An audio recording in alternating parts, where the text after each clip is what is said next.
Hello, I welcome you to today's Mother's lesson. The topic that you'll be taught today is the parable of the lost coin and the parable of the rich fool. Under this topic, you'll be taught the parable of the lost coin, the interpretation.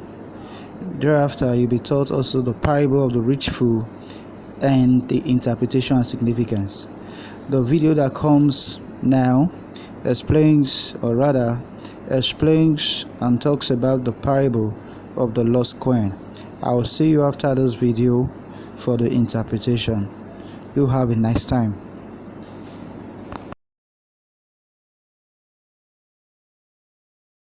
Think of?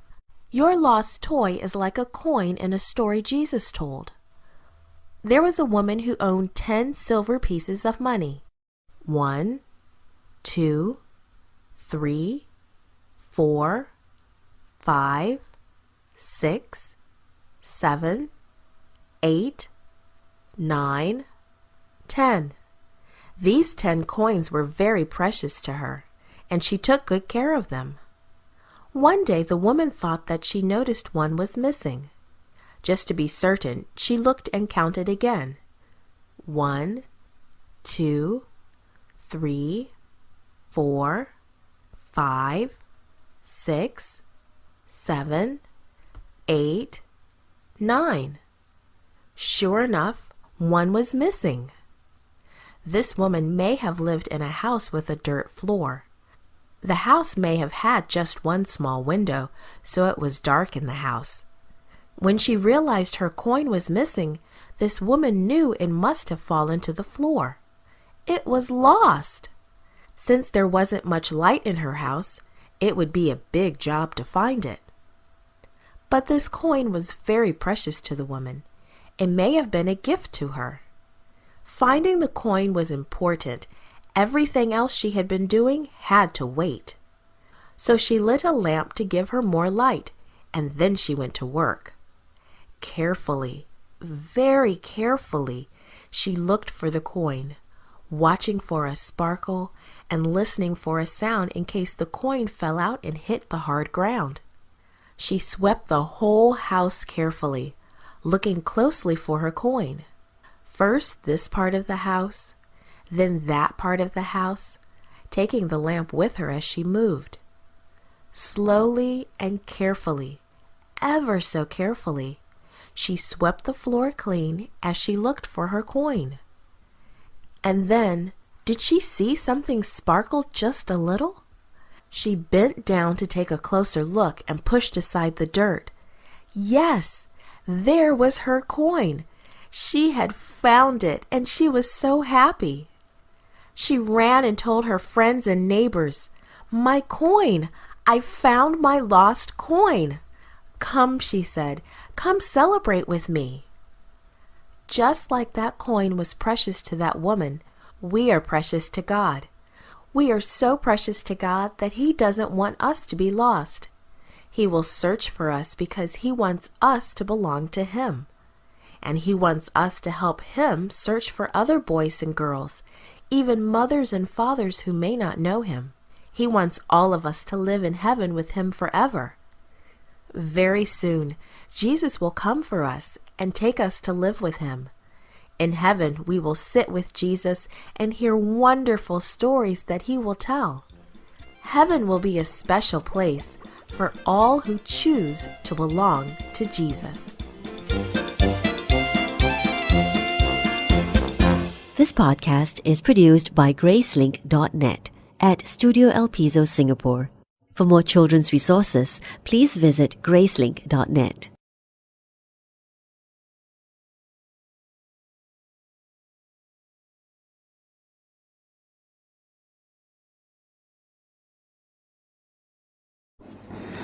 You're welcome back. We are going to be looking right now on the significance or lessons learned from the parable. Firstly, when she lost one of the coins, she spared no effort in searching for it. Secondly, the woman did 3 things to recover the coin. The first thing she did was that she lights a candle to enable her see clearly. So Jesus came as the light of the world. He came that men will leave the darkness of sin and enter into the kingdom of light. So she also swept the house. She was committed to doing whatsoever was necessary to finding the coin. She searched diligently until she found the coin. That could be seen in her seriousness, because every coin was important to her. The same way Jesus too, every soul is important to Jesus, and he would do anything possible to have them with him.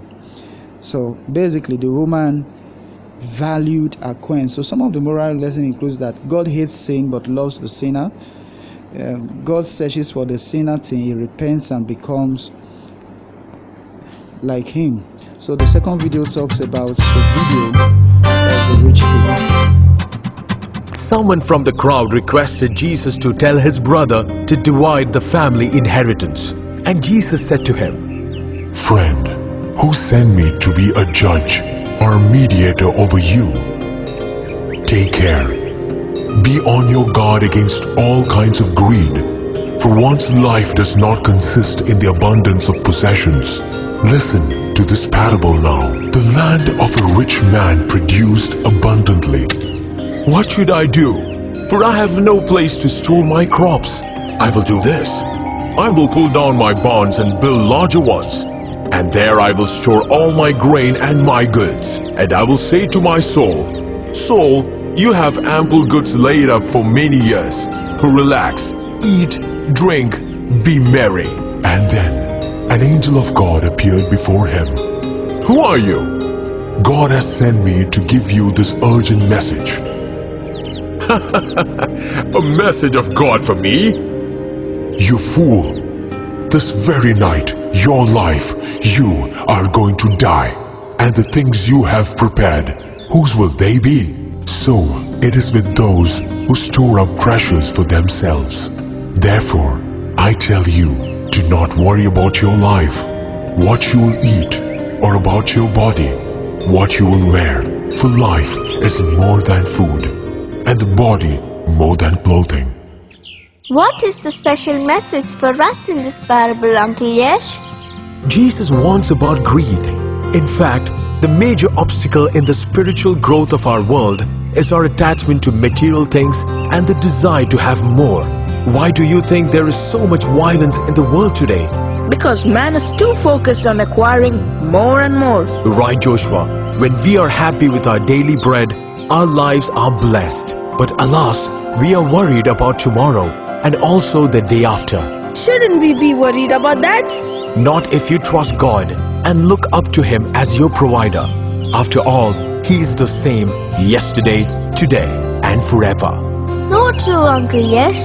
When I was younger, I remember how I cried when my mother gave one of my old toys to our maid's daughter. Now I realize that I was a fool to keep them, all in vain. Here we are battling to save ourselves. Same here. I remember all the toys I hoarded even when I didn't need them. I warned my mother not to give them to the orphanage. We all need to collect heavenly treasures which neither moth can destroy nor thief can rob. Like what? Like the love that you show the sick and the needy, the hope that you give the hopeless, the joy that you give to those in sorrow, the forgiveness you give the ones who hurt you. And of course, we need to thank God for the gift of life that He has given each one of us. But without it, no other material thing would be of any use to us. So true, Esther. Come, let us praise the Lord and thank Him for the very breath that He sustains in each one of us. You are welcome back. I know you have learned a lot. We are going to be looking at the interpretation of the parable of the rich fool, the parable of the rich fool.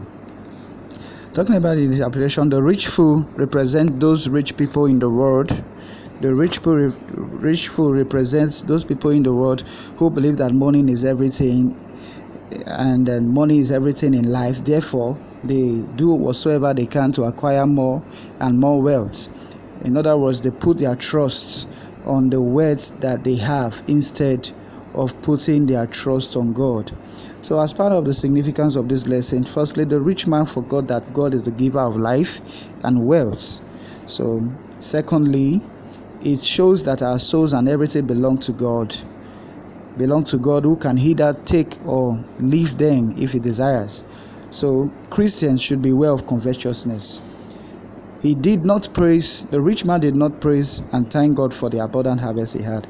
So we are going to be looking at some of the evaluation questions that you are expected to answer in your class note. Firstly, in the parable of the lost coin, how many coins got lost?